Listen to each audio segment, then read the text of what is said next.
Shalom Bapak Ibu Saudara sekalian, kami ucapkan selamat sore, selamat berbakti dalam nama Tuhan Yesus. Oleh kasih kemurahan Tuhan, oleh anugerah Tuhan yang luar biasa, kalau saat ini kita masih diberikan kesempatan ya bisa beribadah dengan penuh sukacita.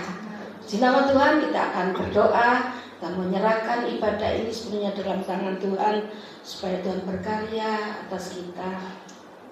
Kami mengucapkan syukur, terima kasih Tuhan Yesus.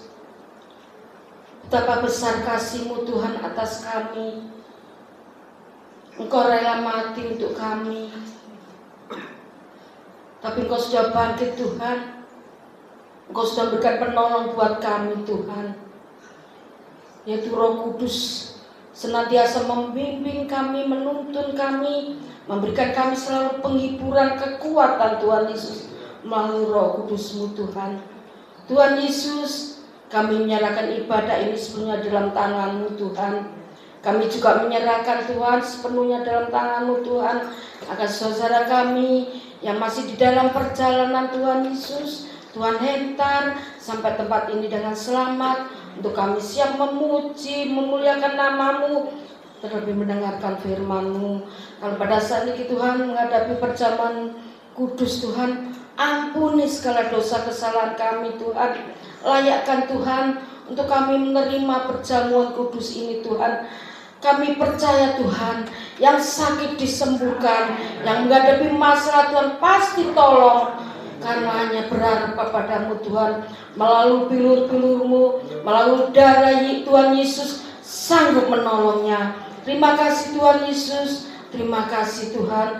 Sekali lagi kami menyerahkan ibadah raya ini sepenuhnya di dalam tangan Tuhan, dari permulaan, pertengahan, sampai akhirnya ya Bapa. Hanya di dalam nama Tuhan Yesus Kristus kami sudah mengucapkan dan syukur Tuhan, karena Kau sungguh baik, Engkau Tuhan Ku sungguh besar, Engkau sungguh ajaib Tuhan Yesus. Karya-Mu sungguh besar atas kami Tuhan Yesus. Makasih Tuhan.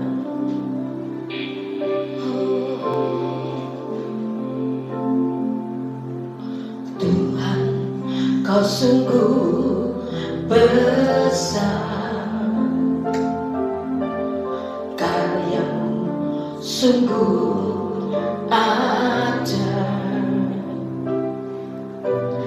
Tiada hentinya ku mengagumi, sungguh Kau ajaib. Katakan sekali, Tuhan Kau sungguh besar. Tuhan Kau sungguh besar, karya-Mu sungguh ajaib. Hentinya ku mengagumi, sungguh Kau ajaib. Ku mau selalu bersyukur kepadamu,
besar.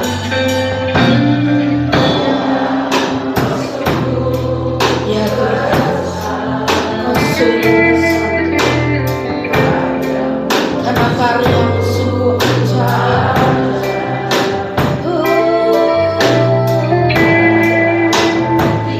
Kami sangat mengagumi.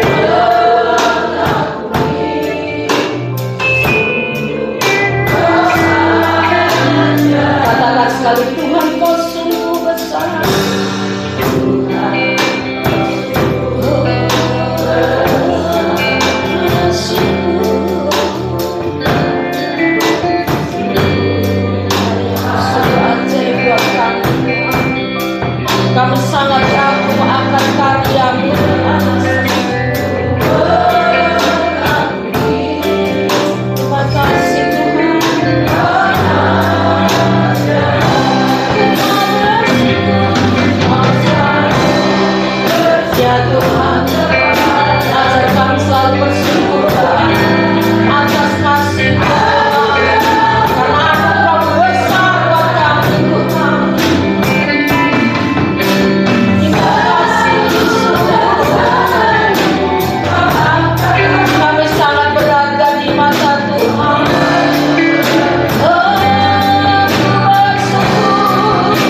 firman Tuhan. Saat ini Tuhan ada di tengah-tengah kita.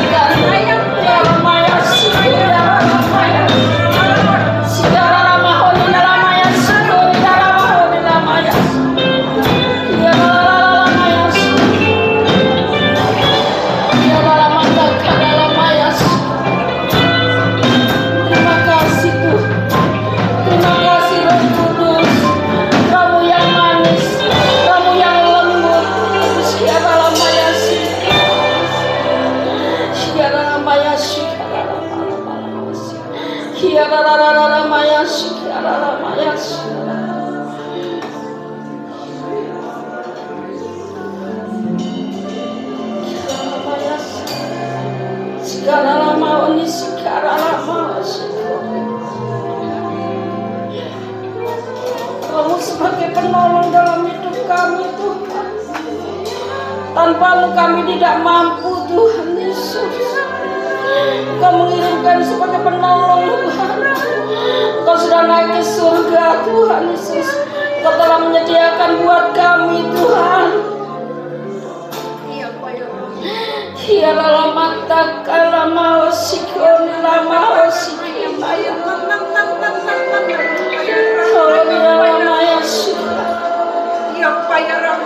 Terima kasih ya Roh Kudus.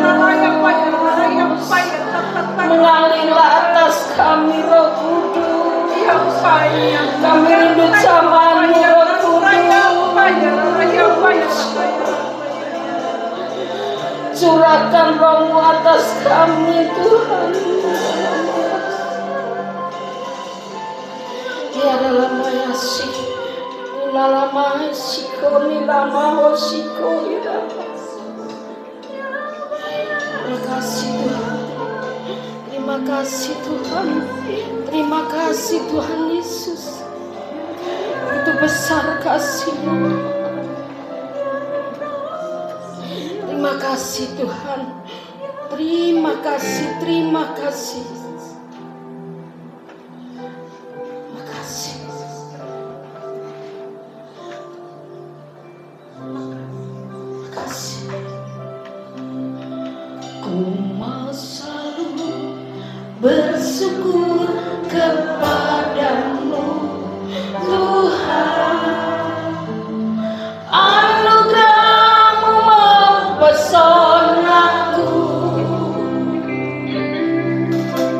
Selalu dan selalu Kau angkat hatiku. Kau membuatku berharga di mata-Mu. Bersyukur, mau selalu bersyukur kepadamu Tuhan. Anugerah-Mu mempesonaku. Selalu dan selalu Kau angkat hatiku. Kau membuatku berharga di mata. Katakan saya bersyukur, mau selalu bersyukur kepadamu Tuhan.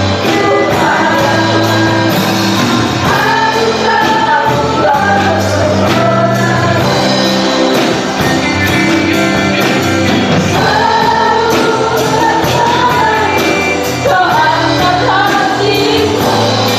Kau membuatku berharga di mata-Mu. Selalu dan selalu Kau angkat hatiku. Kau membuatku berharga di mata-Mu. Katakan selalu dan selalu Kau angkat hatiku. Kau membuatku berharga di mata-Mu. Tidak berada di Tuhan kita. Haleluya. Haleluya, haleluya. Sungguh Tuhan, Engkau sungguh mempesona dalam hidup kami Tuhan. Kami sangat berharga di mata Tuhan. Kami tidak ada apa-apanya Tuhan. Engkau rela mati buat kami. Kami merasakan kasih-Mu, kami merasakan kebaikan-Mu Tuhan. Apa yang harus kami balas akan kasih-Mu Tuhan. Kami ini selain Tuhan untuk menyenangkan hati-Mu Tuhan Yesus. Terima kasih Tuhan Yesus, terima kasih. Karena Tuhanku Allah yang maha besar, Allah yang maha kuasa, Allah yang sanggup menolong setiap kami. Makasih Tuhan Yesus, kami akan bersorak-sorai Tuhan bagi kemuliaan-Mu Tuhan. Karena Kau telah bertakhta di atas pujian kami, memberkati kami Tuhan. Terima kasih Tuhan, kami siap untuk memuji, memuliakan nama-Mu. Hanya di dalam nama Tuhan Yesus kami sudah berdoa mengucapkan syukur. Mari sama-sama kita katakan amin. Haleluya, haleluya.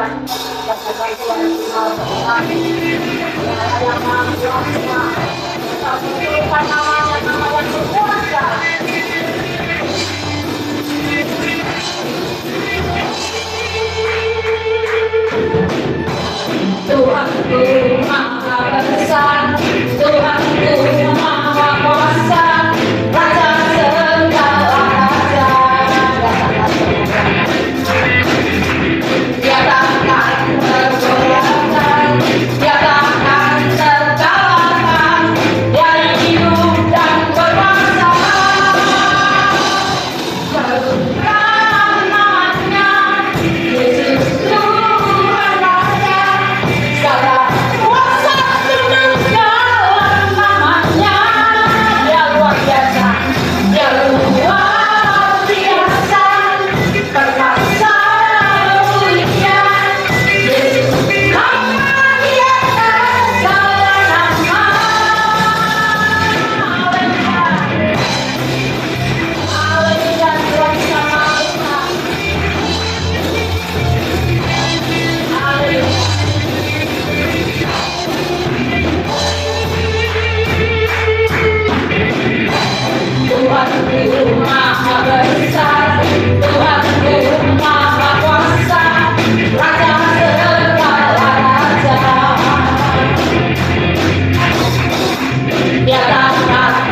Kalau kita mau serukan nama Tuhan, pasti segala apapun yang terjadi dalam hidup kita, nama Tuhan Yesus yang berkuasa.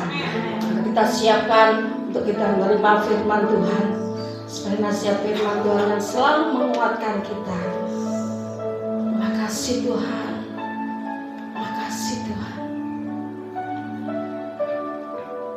Dan aku lihat bukti kasih-Mu, Kau menderita gantikanku ya Tuhan. Dengan darah-Mu Kau selamatkanku, kini ku hidup menyenangkan-Mu. Katakan telah ku lihat bukti kasih-Mu, Kau menderita gantikanku. Dengan darah-Mu Kau selamatkanku, kini ku hidup menyenangkan-Mu. Terlalu besar kasih-Mu Bapa, pengorbanan yang Kau berikan bagiku. Terlalu mahal darah-Mu Yesus, tercurah untuk menebus hidupku.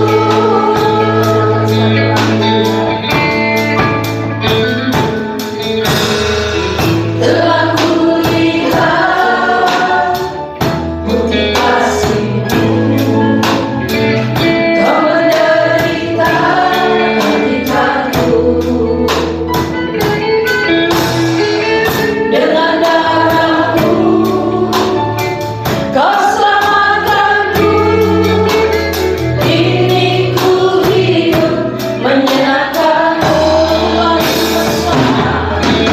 Terlalu besar kasih-Mu Bapa, pengorbanan yang Kau berikan bagiku. Terlalu mahal darah-Mu Yesus, tercurah untuk menebus hidupku.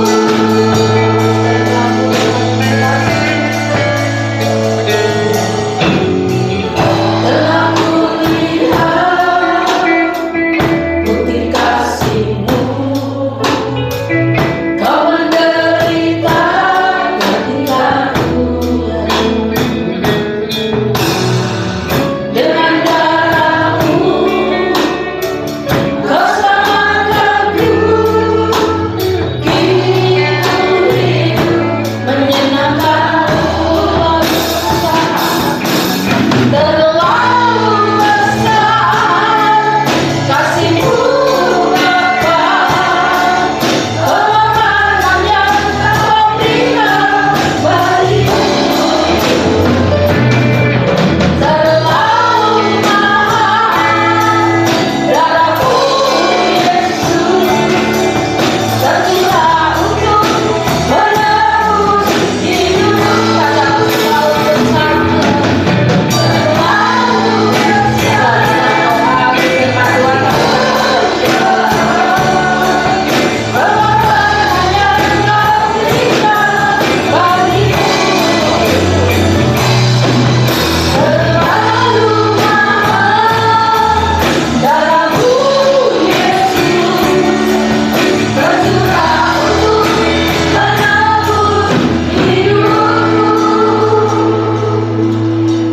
Bapak, Ibu, saudara-saudara yang kasih Tuhan, ketika saya mengucapkan pujian ini, sungguh hati saya penuh dengan baik itu teguran, baik itu rema dalam hidup ya. Saya kadang merenungkan begini, setiap saat saya ini sudah sering sekali datang ibadah, bahkan terlalu sering saya mengikuti ibadah kenaikan Tuhan Yesus ke surga. Bahkan ibadah mungkin nanti minggu depan pencurahan Roh Kudus. Saya diingatkan begini, ketika kita datang ibadah itu apa yang kita harapkan? Kadang-kadang tadi saya terlintas ya Tuhan, saya berharap saya dipulihkan. Tuhan, saya berharap saya terima pertolongan. Tuhan, saya berharap saya disembuhkan. Tuhan, saya berharap keluarga saya dipulihkan. Tuhan, saya berharap masalah saya diselesaikan. Tapi satu Tuhan bilang, Tuhan sudah melakukan yang terbaik untuk hidup kita. Pengorbanannya 2000 tahun yang lalu sudah bukti nyata, dia selalu ada untuk kita. Sudah tidak bisa melakukan lagi. Kita nggak usah berharap, tapi kita memberi hati kita untuk Tuhan. Hatinya adalah tempat kediaman Tuhan. Kehadiran Tuhan tidak bisa ditentukan oleh keadaan, lingkungan, situasi, kondisi, tapi kehadiran Tuhan ditentukan oleh kehadiran kita. Hati kita itu, hati yang siap untuk kita terima pemulihan. Pemulihan itu bagian Tuhan. Tapi ketika kita memberi hati yang terbaik, itu adalah bagian kita. Kita datang kepada Tuhan, tidak lagi ada perjumpaan suci. Mujizat Tuhan akan disediakan bagi setiap kita yang sungguh percaya kepada-Nya. Kita datang kepada Tuhan.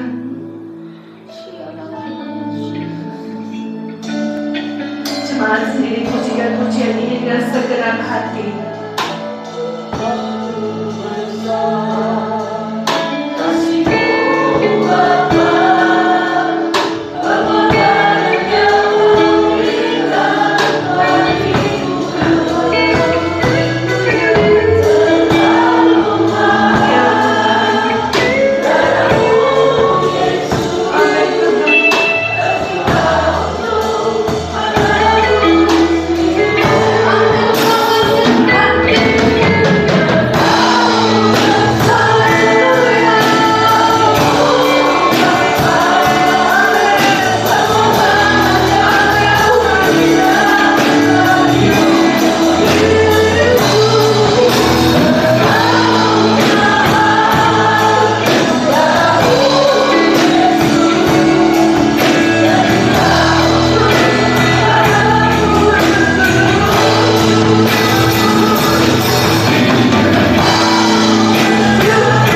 selalu dengan setiap berkat rohani untuk kami Tuhan.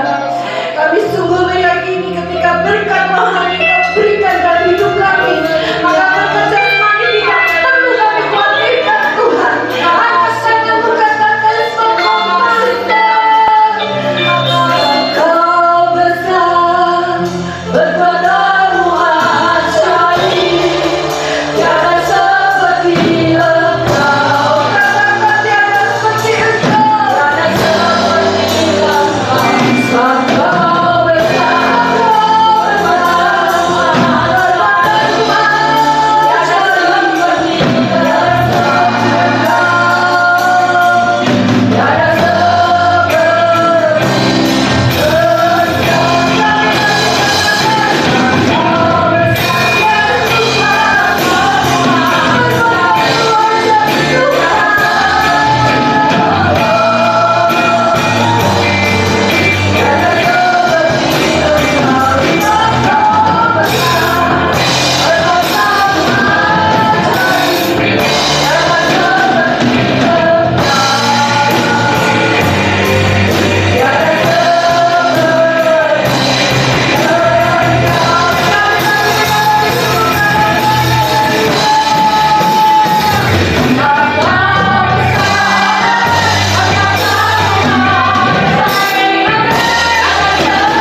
kami selalu ada di dalam Engkau. Terima kasih Tuhan untuk malam hari ini. Sungguh karya Roh Kudus ada di dalam hidup kami. Kami bersyukur hari ini, benar-benar kami bersyukur kami ada di rumah Tuhan, kami beribadah, kami memilih untuk beribadah kepada Tuhan. Sungguh kami percaya yang sakit, susah, membutuhkan pertolongan sudah menerima mujizat. Terima kasih Bapa, terima kasih Tuhan. Kami percaya pujian penyembahan kami menyenangkan hati Tuhan. Amin. Dan sebentar Tuhan, kami akan mendengarkan firman-Mu. Kami percaya firman-Mu akan memberkati setiap kami.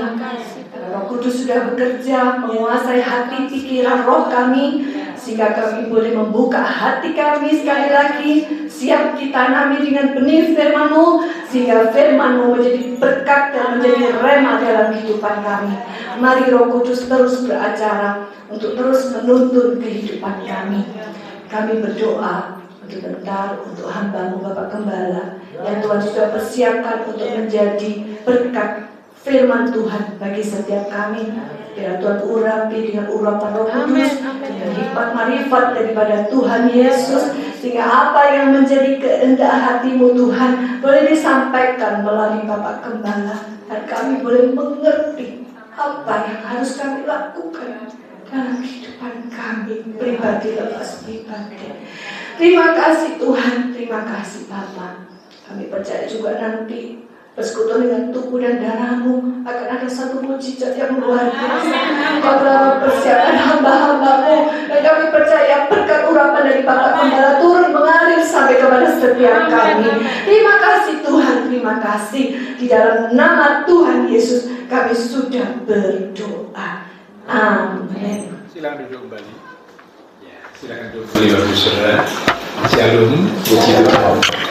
Nah, sebelum kita akan bersekutu dengan tubuh dan darah Tuhan, kita akan sama-sama belajar kebenaran firman Tuhan.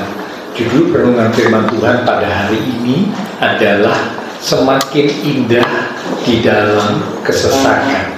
Sekali lagi, semakin indah di dalam kesesakan. Apa Pak maksud judul semakin indah di dalam kesesakan?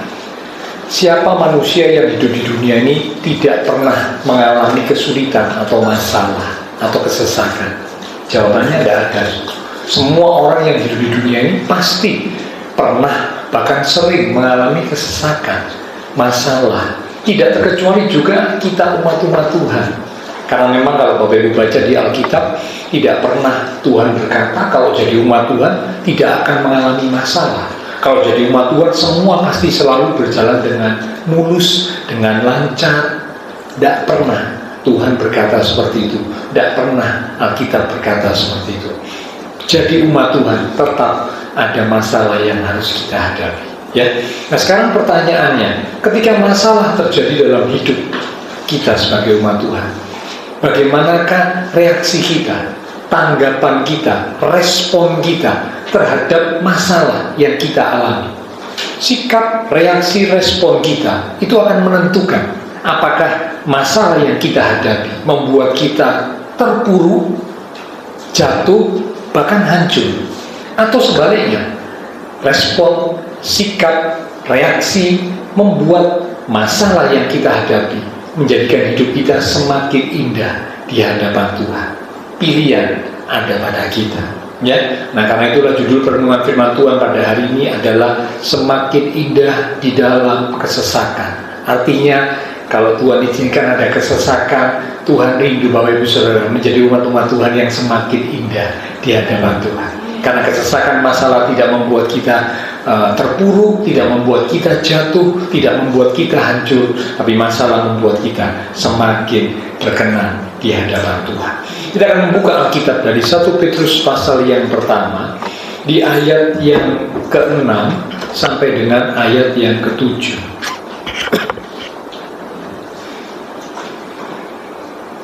1 Petrus pasal yang pertama di ayat yang ke-6 sampai dengan ayat yang ke-7. Demikian firman Tuhan. Bergembiralah akan hal itu, sekalipun sekarang ini kamu seketika harus berduka cita oleh berbagai-bagai pencobaan. Sampai situ dulu, jangan ditutup ya, nanti kita lanjut ayat berikutnya. Dikatakan bergembiralah akan hal itu, sekalipun kita seketika harus berduka cita oleh berbagai pencobaan. Aneh, kalau Bapak Ibu cermati kalimat ini aneh. Satu sisi dikatakan bergembira, tapi di sisi yang lain ada kalimat berkata berduka cita oleh berbagai pencobaan. Pencobaan itu bicara tentang masalah, kesulitan. Tentu masalah, kesulitan membuat kehidupan seseorang jadi susah, jadi sedih, jadi duka cita. Tetapi kalimat awal ayat 6 berkata bergembiralah. Jadi di tengah menghadapi masalah dikatakan bergembira. Kenapa kok bisa gembira? Tidak masuk akal gitu ya. Ini kalimat yang aneh. Tetapi jawabannya ada di ayat yang ke-7. Mari kita lihat ayat 7. Maksud semuanya itu ialah, maksud semuanya itu maksudnya bicara tentang masalah yang dihadapi oleh umat Tuhan untuk membuktikan kemurnian imanmu. Sekali lagi, membuktikan kemurnian imanmu yang jauh lebih tinggi nilainya daripada emas yang fana, yang diuji kemurniannya dengan api, sehingga kamu memperoleh puji-pujian dan kemuliaan dan kehormatan pada hari Yesus Kristus menyatakan dirinya. Amin. Ternyata Bapak Ibu Saudara, mengapa dikatakan bergembira sekalipun sedang menghadapi masalah, pencobaan, kesulitan? Karena ternyata itu akan membuktikan, menunjukkan apakah iman kita itu iman yang sungguh berkualitas atau tidak. Itu baru kelihatan kalau ada masalah. Kalau semua berjalan baik, semua berjalan lancar, tidak kelihatan kualitas seorang umat Tuhan, kualitas imannya itu seperti apa, tidak nampak, tidak kelihatan, karena semua berjalan baik. Tapi ketika diizinkan Tuhan menghadapi masalah, kesulitan, kesesakan, justru itu akan nampak bagaimana kualitas iman dari seorang umat Tuhan. Itulah sebabnya ayat 6 berkata, bergembiralah iman kita, kualitas iman kita, kualitas yang baik, kualitas yang teruji, terbukti, iman yang sungguh berkenan di hadapan Tuhan. Nah, malam ini saya akan mengajak Bapak Ibu Saudara belajar bersama bagaimana caranya supaya kesesakan atau kesulitan yang Tuhan izinkan terjadi dalam hidup kita itu bisa membuat hidup kita semakin indah.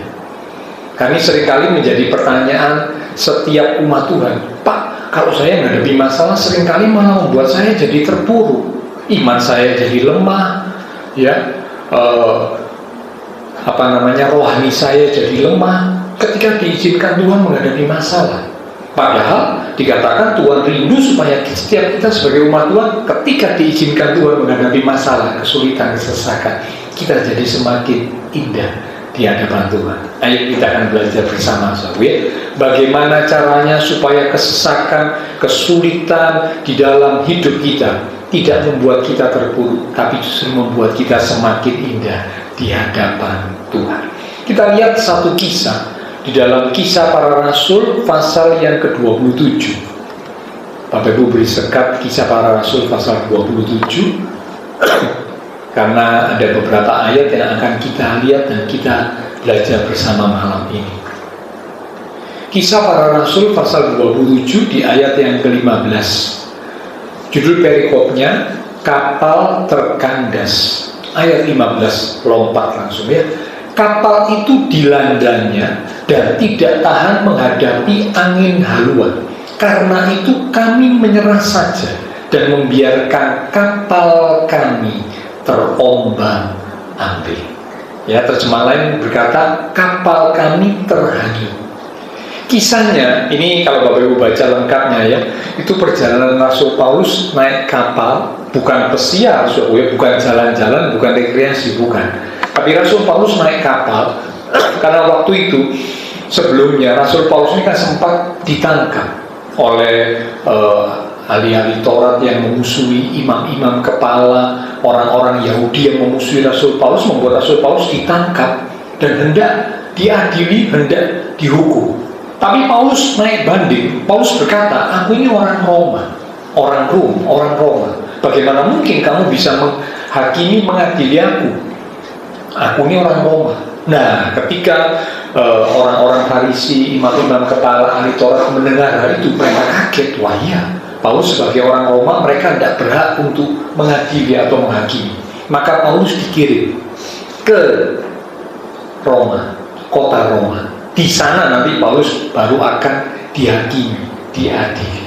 Nah, perjalanan dari tempat Paulus berada di Yerusalem sampai ke Roma itu jauh dan harus tentu melewati laut. Nah, karena itulah naik kapal. Nah, salah satu peristiwa ketika Paulus naik kapal, ya, kapal yang dinaiki bukan kapal kecil, kapal yang besar, karena bisa membawa penumpang berjumlah 276 orang. Jadi tentu bukan kapal yang kecil, kapal yang cukup besar. Paulus ada di dalam kapal itu. Bukan hanya Paulus, tapi juga ada tentara yang mengawal. Karena Paulus berangkat ke kota Roma sebagai tahanan. Ya, sebagai tahanan. Nanti di kota Roma akan dilanjutkan dengan pengadilan yang ada di kota Roma. Nah, ceritanya begitu saudara ya. Nanti Bapak Ibu lengkapnya bisa baca sendiri. Nah, saya langsung lompat. Ketika mereka sampai di sebuah tempat, waktu mereka naik kapal ini, tiba-tiba kapal mereka itu dihantam oleh angin, oleh badai yang begitu luar biasa. Sampai nanti kalau Bapak Ibu baca, itu begitu beratnya angin badai, situasi waktu itu 14 hari. Mereka tidak melihat sinar matahari, tidak melihat cahaya bintang. Jadi begitu gelap, begitu pekat, mencekam tentu ya. sudah dihantam badai, kapalnya terombang-ambing, dihantam angin badai, lalu nggak melihat sinar matahari, nggak melihat cahaya bintang karena pekatnya, karena kelamnya awan yang ada di sekitar mereka. Jadi benar-benar situasi yang sangat mencekam terjadi waktu itu, dihantam oleh angin badai. Ya, nah, apa yang terjadi ketika sudah dihantam oleh angin badai? Ayat 15 tadi dikatakan awak kapal, ya, mahkota dan awak kapal akhirnya membiarkan kapal itu terombang-ambing atau terhanyut. Yang pertama, ini jadi pembelajaran buat kita ya, peristiwa kapal yang dihantam badai ini seperti kehidupan kita umat Tuhan yang sedang kena masalah, kesulitan. Kadang ada umat Tuhan ketika menghadapi masalah kesulitan, dia membiarkan dirinya terhanyut. Sekali lagi, terhanyut oleh keduniawian yang ada di sekitar mereka, sehingga cara pikir mereka, kata-kata mereka, tindak tanduk mereka seperti orang dunia yang tidak mengenal Tuhan. Ini saat menghadapi masalah. Ya, sekali lagi, kalau tidak ada masalah ya semua baik-baik saja. Tapi waktu menghadapi masalah, ada umat Tuhan yang akhirnya dia terhanyut karena ada masalah, kesesakan yang dihadapi membuat dia terhanyut, pikirannya, kata-katanya, perbuatannya seperti orang dunia yang tidak mengenal Tuhan. Terhanyut oleh masalah, membuat mereka jadi seperti orang yang tidak mengenal Tuhan. Padahal Tuhan berkata, ya, dalam kitab Roma, Bapak Ibu kasih sekatnya, Kisah Para Rasul pasal 27, nanti kita akan kembali lagi ke sana. Roma pasal 12 di ayat yang kedua. Mari kita lihat sebentar ya. Roma pasal 12 di ayat yang kedua. Janganlah kamu menjadi serupa dengan dunia ini, tetapi berubahlah oleh pembaharuan budimu, sehingga kamu dapat membedakan manakah kehendak Allah, apa yang baik, yang berkenan kepada Allah, dan yang sempurna. Ayat ini sudah sangat terkenal, tapi malam hari ini Tuhan ingatkan kita kembali ya, jangan kita menjadi serupa dengan dunia. Ada umat Tuhan yang tadi kena masalah, dia malah terhanyut jadi seperti orang yang tidak mengenal Tuhan. Kata-katanya, pikirannya, perbuatannya seperti orang dunia yang tidak mengenal Tuhan. Nah, firman Tuhan mengingatkan, jangan jadi serupa dengan dunia, tapi disuruh berubah. Ya, budi, pikiran diubahkan sehingga nggak serupa dengan dunia. Dan kalau nggak serupa dengan dunia, pikiran kita diubahkan, baru bisa ngerti kehendak Tuhan. Oh, Tuhan mau hidup saya seperti ini, Tuhan mau dalam kehidupan saya harus lakukan ini, baru bisa ngerti. Tapi kalau tidak berubah, seperti orang dunia, dia tidak ngerti. Sulit untuk bisa ngerti kehendak Tuhan. Karena apa? Tidak ada perubahan dalam hidupnya. Ya, serupa dengan dunia. Ini yang pertama. Kalau kita mau ketika ada masalah kesulitan, hidup kita semakin indah di hadapan Tuhan, maka kunci atau cara yang pertama, jangan terhanyut oleh dunia. Meskipun kita masih tinggal di dunia, jangan terhanyut oleh dunia. Justru kita yang memberi pengaruh kepada dunia. Jangan dunia yang mempengaruhi hidup kita. Ya, terbalik. Tuhan berkata, kamu adalah garam dunia, kamu adalah terang dunia. Tuhan mau kita jadi terang, Tuhan mau kita jadi garam, berdampak, kita memberi pengaruh, bukan kita yang dipengaruhi sehingga membuat kita jadi seperti orang dunia yang tidak mengenal Tuhan. Ya, ini yang pertama. Kesulitan, kesesakan akan membuat hidup kita semakin indah jikalau kita tidak membiarkan diri kita terhanyut di dalam keduniawian atau menjadi sama seperti orang dunia. Yang kedua, saudara, kita lihat kembali Kisah Para Rasul pasal 27 di ayat yang ke-18 sampai dengan ayat yang ke-19.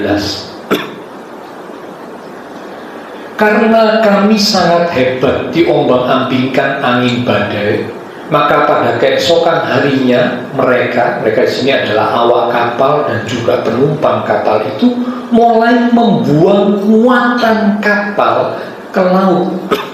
Dan pada hari yang ketiga mereka membuang alat-alat kapal dengan tangan mereka sendiri.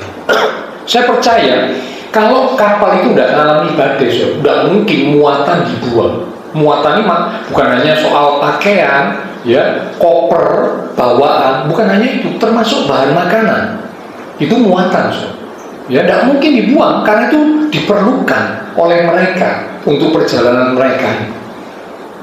Ya. Tapi ketika dihantam oleh angin badai yang semakin hebat, akhirnya muatan yang penting buat mereka dibuang. Bukan hanya muatan, di ayat 19 dikatakan alat-alat kapal. Nah, kapal itu di dalamnya ada alat-alat yang digunakan untuk kepentingan kapal itu bisa berlayar dengan baik. Nah, ini alat-alat kapal yang sangat penting untuk perjalanan mereka naik kapal itu dibuang. Ya, pembelajarannya apa buat kita umat Tuhan?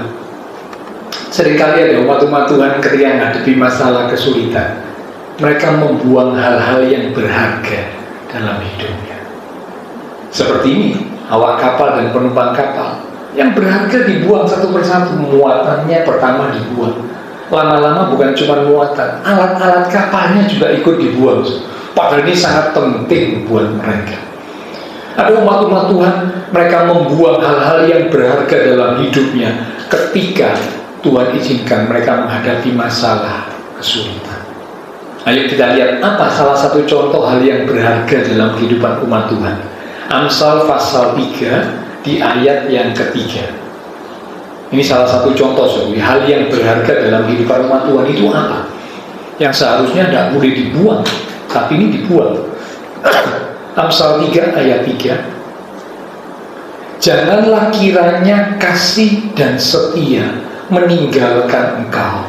Kalungkanlah itu pada lehermu, tuliskanlah itu pada loh hatimu.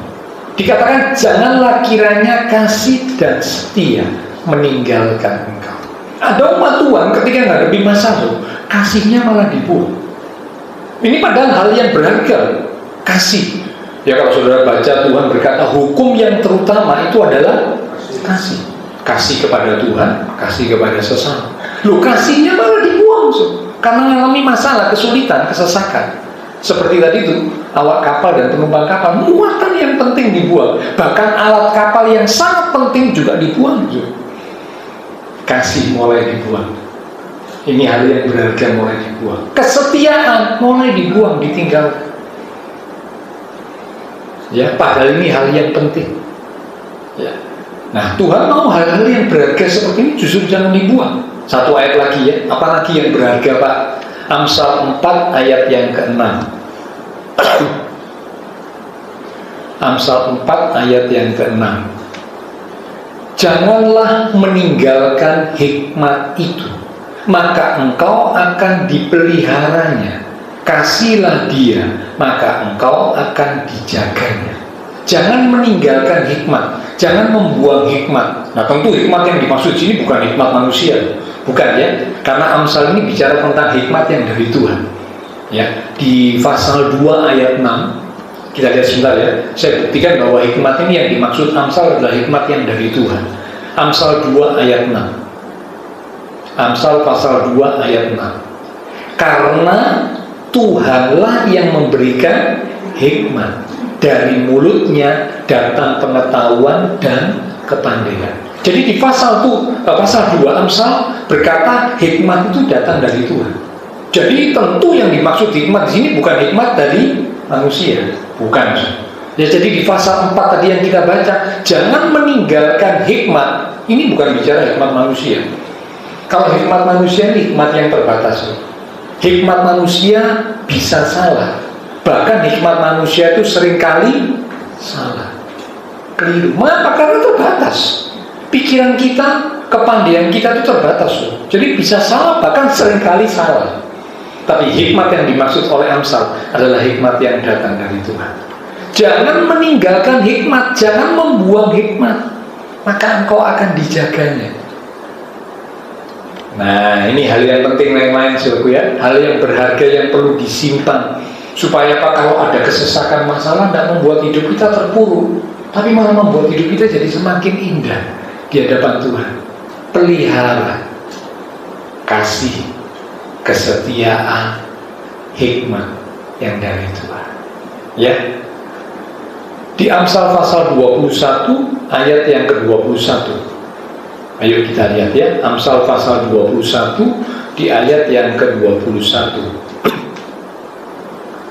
Siapa mengejar kebenaran dan kasih akan memperoleh kehidupan, kebenaran, dan kehormatan. Dikatakan siapa mengejar kebenaran dan kasih. Kasih kembali diulang ya. Sesuatu yang penting berharga tadi di atas sudah ada kasih dan kesetiaan, jangan ditinggalkan. Hikmat jangan ditinggalkan. Nah, di Amsal 21 dikatakan kejar kebenaran dan kasih. Kasih diulang kembali, ditambah lagi dengan kebenaran. Ternyata kita umat Tuhan waktu menghadapi masalah disuruh oleh Tuhan justru mengejar. Kata mengejar itu bukan meraih dengan santai, bukan. Mengejar itu berarti menggapai, meraih dengan upaya yang sungguh. Upaya sekuat tenaga untuk bisa menggapai, meraih apa yang hendak kita raih. Perjuangan, upaya yang sungguh, sekuat tenaga, itu namanya mengejar. Kejar kebenaran, kejar kasih, supaya apa? Hasilnya memperoleh kehidupan, kebenaran, dan kehormatan. Jadi contoh-contoh dalam Alkitab, hal-hal yang berharga, yang tidak boleh dibuang dari hidup kita. Sekalipun sedang hadapi masalah, sekalipun ada kesesakan, jangan sampai kita buang hal-hal yang berharga. Kasih, kesetiaan, hikmat, kebenaran. Semakin justru dikejar, semakin lebih lagi mengasihi Tuhan, semakin lebih lagi setia kepada Tuhan, semakin lebih lagi bersandar minta hikmat dari Tuhan. Sehingga hadapi masalah tidak membuat kita tambah terpuruk, tapi kita melalui masalah membuat kita jadi semakin indah di hadapan Tuhan. Ya, ini yang kedua, so. Jadi kalau yang pertama, bagaimana caranya supaya kesesakan, kesulitan tidak membuat hidup kita hancur, tapi kesesakan, kesulitan justru membuat hidup kita semakin indah di hadapan Tuhan. Yang pertama, jangan terhanyut oleh masalah sehingga kita jadi seperti orang dunia, berpikir, berkata, bertindak juga seperti orang dunia. Hidupnya semakin terpuruk. Yang kedua, jangan buang hal-hal yang berharga dalam hidup kita, tapi justru kejar lebih lagi. Ya, ingin menggapai, mendapat dengan upaya yang lebih lagi. Karena ini hal yang berharga buat kita. Kasih, kesetiaan, hikmat, kebenaran. Yang ketiga sekarang, yang terakhir. Kita lihat Kisah Para Rasul pasal 27 di ayat yang ke-20 dan 22. Kisah Para Rasul pasal 27 di ayat yang ke-20. Setelah beberapa hari lamanya, baik matahari maupun bintang-bintang tidak kelihatan. Nah, ini yang tadi saya ceritakan di awal ya. Beberapa belas hari tidak kelihatan. Dan angin badai yang dahsyat terus-menerus mengancam kami. Akhirnya putuslah segala harapan kami untuk dapat menyelamatkan diri kami. 22. Tetapi sekarang, ini statement dari Paulus ya, ketika melihat banyak penumpang yang lain sudah putus asa. 22, Paulus berkata, tetapi sekarang juga dalam kesukaran ini aku menasehatkan kamu supaya kamu tetap bertabah hati. Bertabah hati terjemahan lain berkata teguh hati, ya, tetap hati, ya, itu tabah hati, so. Besar hati, tidak patah semangat, tegar, itu terjemahan lain dari tabah hati. Nah, Paulus berkata supaya kamu tetap bertabah hati, sebab tidak seorang pun di antara kamu yang akan binasa kecuali kapal ini. Memang nanti kalau saudara baca ayat berikutnya, ya saya tidak bacakan lagi. Kalau saudara baca ayat berikutnya, ajaib. Tuhan yang berjanji kepada Paulus, Tuhan bilang, engkau harus sampai di kota Roma, engkau harus memberitakan Injil di kota Roma. Dan karena engkau punya tugas di kota Roma, maka kapal yang kau naiki ini akan hancur, tapi engkau dan seisi kapal akan selamat karena engkau harus sampai di kota Roma. Itu janji Tuhan buat Paulus.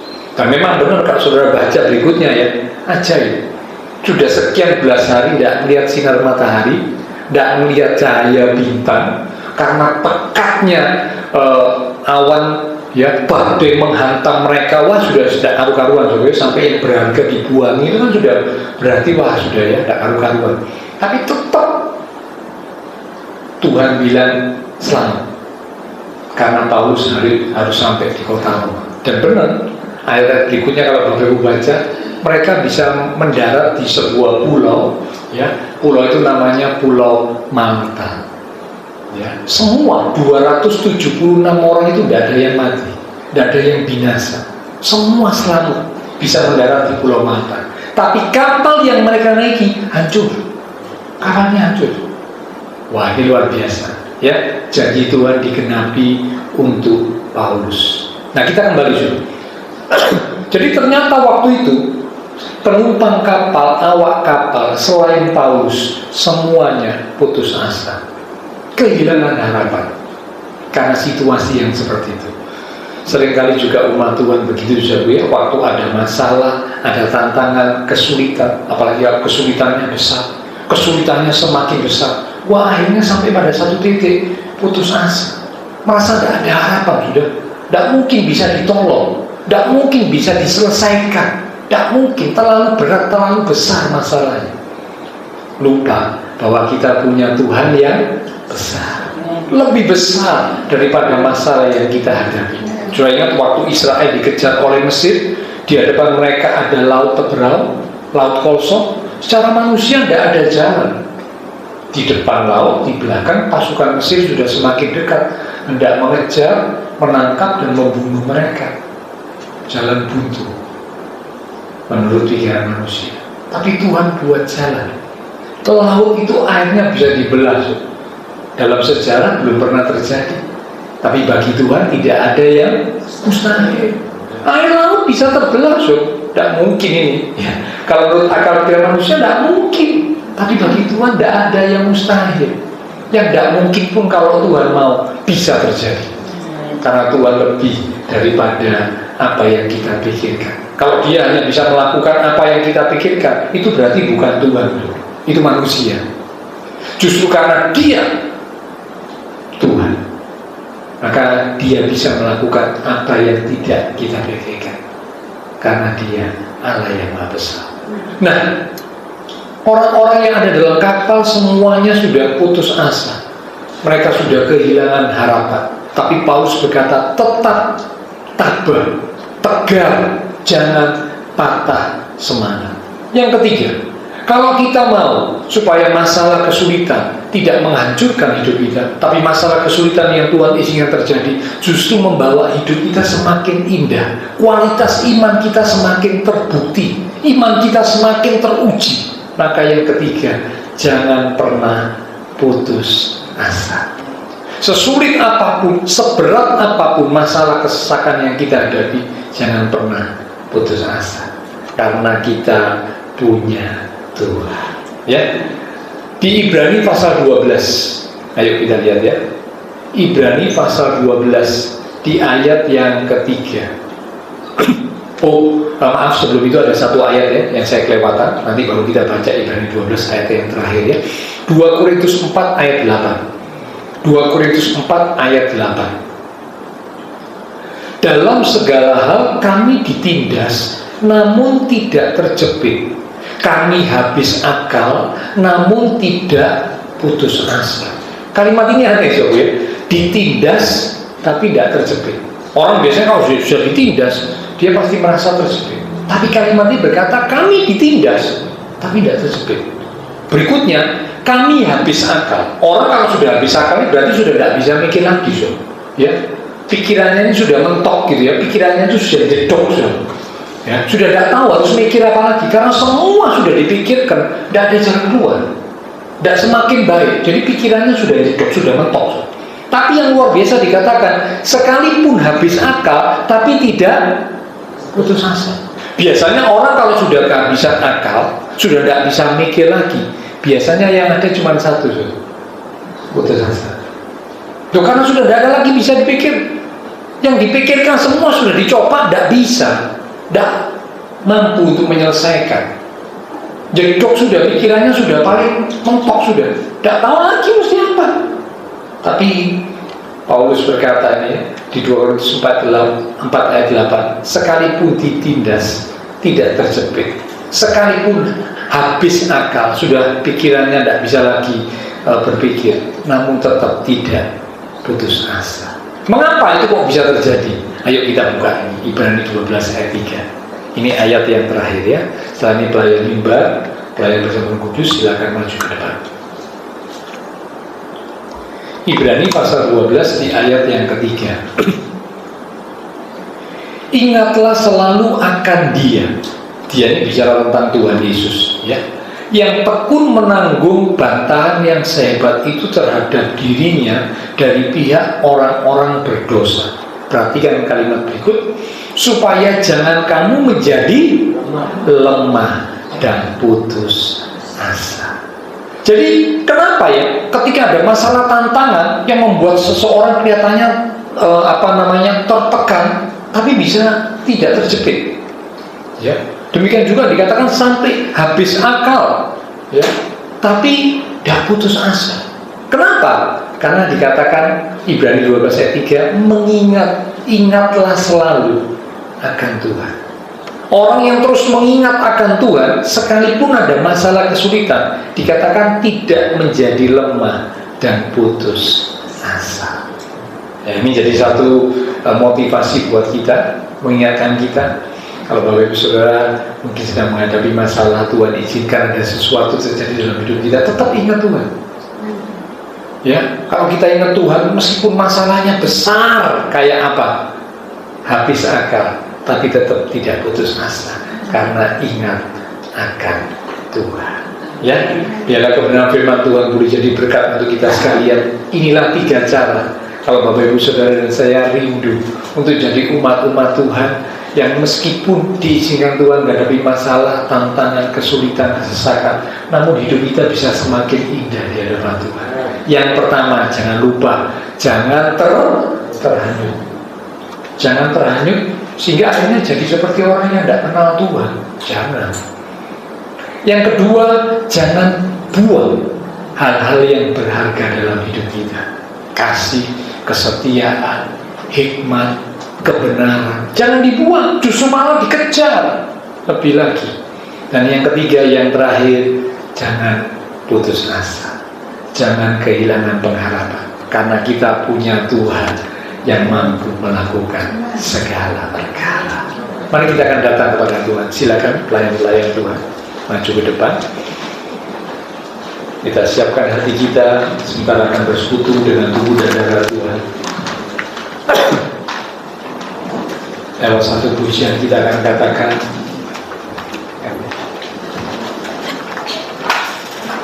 kalau aku hidup, aku mau hidup bagimu Tuhan. Hatiku tetap untuk menyembahmu Tuhan, karena aku percaya kepadamu. Kau hidup bagimu, hatiku tetap menyembahmu, yang bisa menjauhkanku dari kasih-Mu selama hidup. Oh,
bersama Tuhan.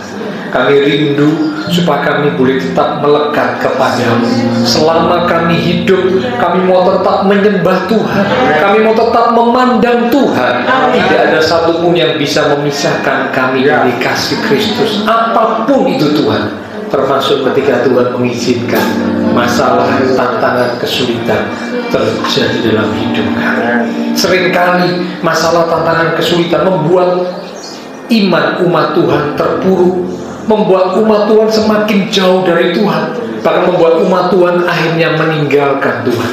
Tapi malam hari ini firman Tuhan memberitahu kami bagaimana caranya supaya ketika kami menghadapi masalah, kesulitan, kami justru menjadi semakin indah di hadapan Tuhan. Kualitas iman kami semakin terbukti di hadapan Tuhan.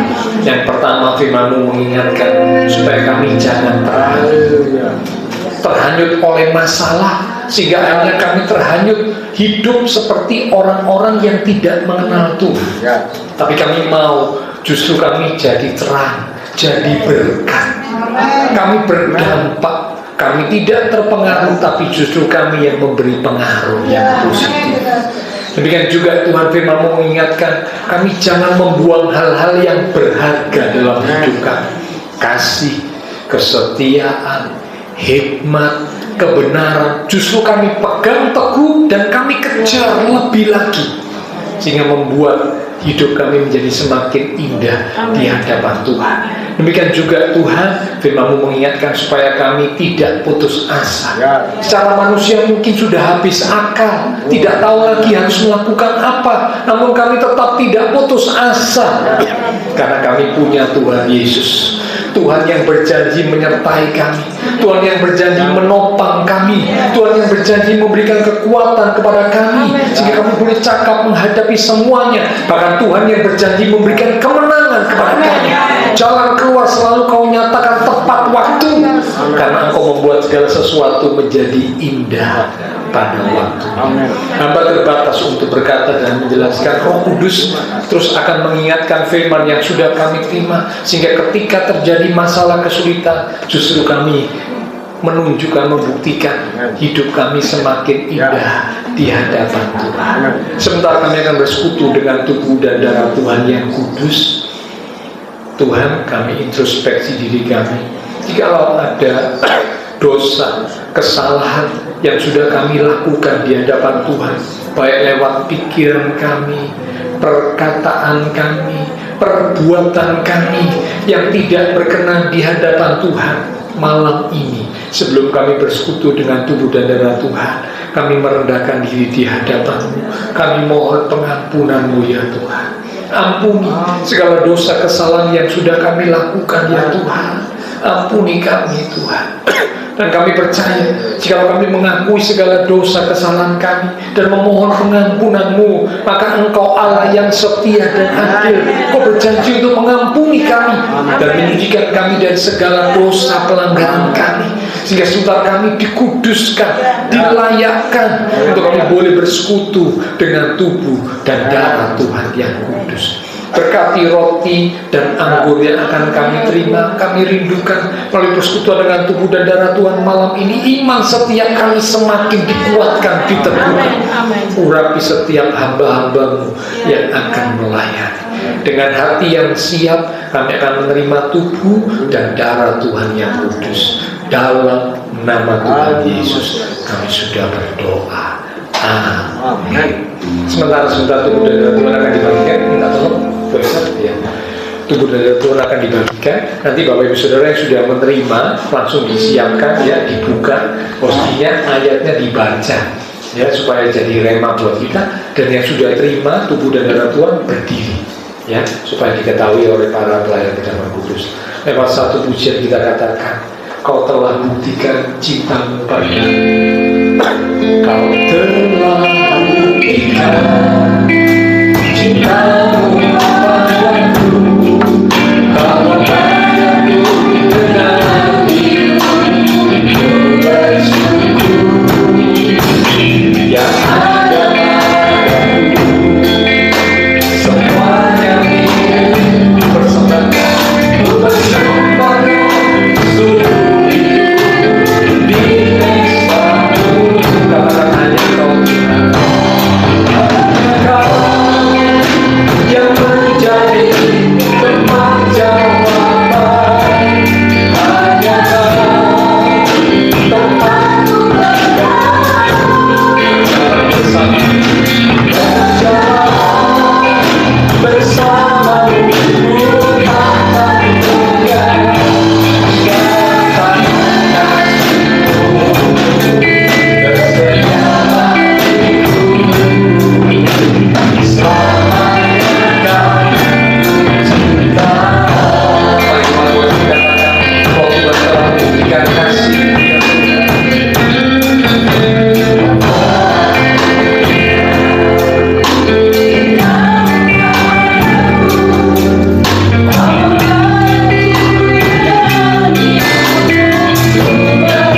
untuk kasih-Mu yang tidak pernah beranjak dari hidup kami, kasih setia-Mu yang selalu terus ada dalam hidup kami. Terima kasih Tuhan, terima kasih Tuhan.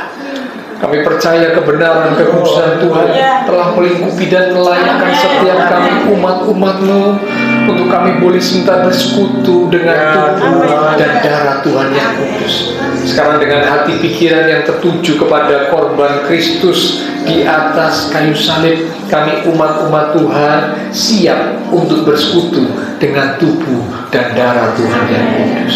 Mari Bapak, Ibu, Saudara, kekasih-kekasih Tuhan, kita angkat roti yang adalah tubuh Tuhan lebih tinggi dari kepala kita. Kita akan dengarkan firman Tuhan yang terambil dari kitab 1 Korintus pasal yang ke-11 di ayat yang ke-23 mulai. Demikian firman Tuhan berkata, sebab apa yang telah kuteruskan kepadamu telah aku terima dari Tuhan, yaitu bahwa Tuhan Yesus pada malam waktu Ia diserahkan mengambil roti, dan sesudah itu Ia mengucap syukur atasnya, Ia memecah-mecahkannya dan berkata, inilah tubuhku yang diserahkan bagi kamu. Perbuatlah ini menjadi peringatan akan aku. Saudara, roti yang telah dipecah-pecahkan dan sebentar kita akan makan bersama-sama, bukankah ini adalah persekutuan dengan tubuh Kristus? Amin. Mari kita akan makan bersama-sama, katakan dengan iman, dalam nama Tuhan Yesus Kristus. Haleluya.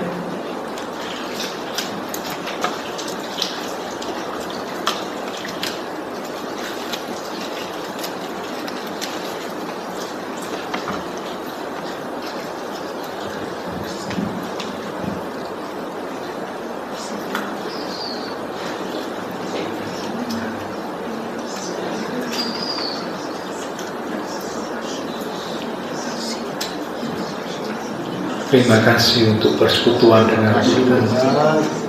Terima kasih Tuhan. Terima kasih. Mari sekarang kita angkat cawan lebih tinggi dari kepala kita. Kembali kita akan dengar firman Tuhan. Demikian juga Ia mengambil cawan sesudah makan, lalu berkata, cawan ini adalah perjanjian baru yang dimeteraikan oleh darahku, darah perjanjian yang ditumpahkan untuk pengampunan dosa. Perbuatlah ini setiap kali kamu meminumnya menjadi peringatan akan aku. Saudara, cawan yang telah kita mintakan berkat atasnya, dan sebentar kita akan minum bersama-sama. Bukankah ini adalah persekutuan dengan darah Kristus? Amin. Mari kita akan minum bersama-sama, katakan dengan iman, dalam nama Tuhan Yesus Kristus. Haleluya.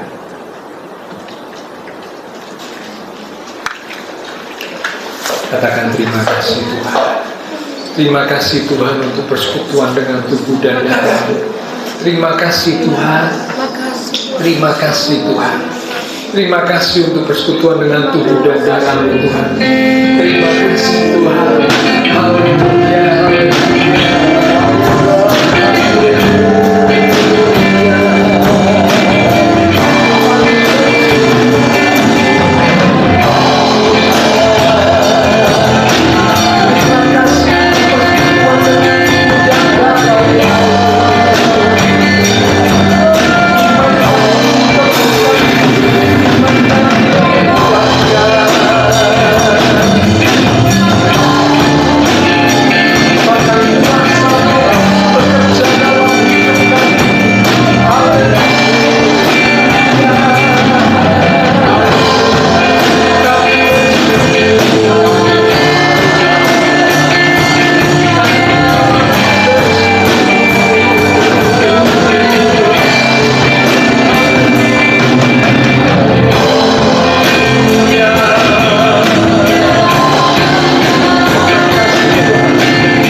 Kekuatan yang dari Tuhan sudah mengalir atas setiap kami, maka kasih dan kuasa-Mu bekerja terus dalam hidup kami, sehingga kami boleh melihat dan mengalami hal-hal yang ajaib yang Tuhan sediakan buat kami, rencana-rencana Tuhan yang besar yang Tuhan siapkan buat kami, satu persatu terjadi, tergenapi di dalam hidup kami.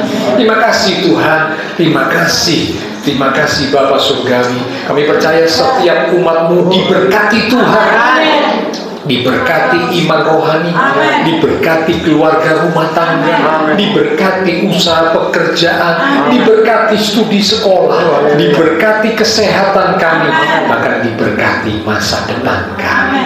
Terima kasih Tuhan Yesus. Semua yang sudah melayani, persembahan yang dipersembahkan, apapun yang dilakukan setiap umat-Mu karena mengasihi Engkau, Allah sumber segala berkat, akan memberkati kembali dan memakai hidup kami untuk kami boleh lebih lagi memuliakan Tuhan. Kami berdoa memberkati bangsa negara kami Indonesia, pemimpin-pemimpin bangsa kami, kota kami Surabaya, dan juga tetangga lingkungan sekitar gereja Tuhan. Memberkati setiap jemaat-jemaat Tuhan yang berulang tahun sepanjang dunia, dengan pertambahan usia yang Tuhan beri membawa kami semakin sungguh-sungguh mengasihi Engkau lebih lagi ya Tuhan. Terima kasih Tuhan. Terima kasih. Setelah selesai ibadah, kami akan bisa satu dengan yang lain, kembali ke aktivitas kami, kembali ke keluarga rumah tangga kami. Biarlah segala berkat, anugerah, damai, sukacita yang melimpah dari Allah Bapa Surgawi, kasih Tuhan Yesus Kristus, persekutuan dengan kuasa Roh Kudus akan terus memimpin menuntun langkah kehidupan setiap kita. Itu terus sampai kita sekalian mulai malam ini sampai Maranatha, Tuhan Yesus datang kembali. Di dalam nama Tuhan Yesus Kristus, semua yang percaya diberkati Tuhan. Mari bersama dengan iman kita berkata, amin. Terberkati kita sekalian, sampai berjumpa di waktu yang akan datang.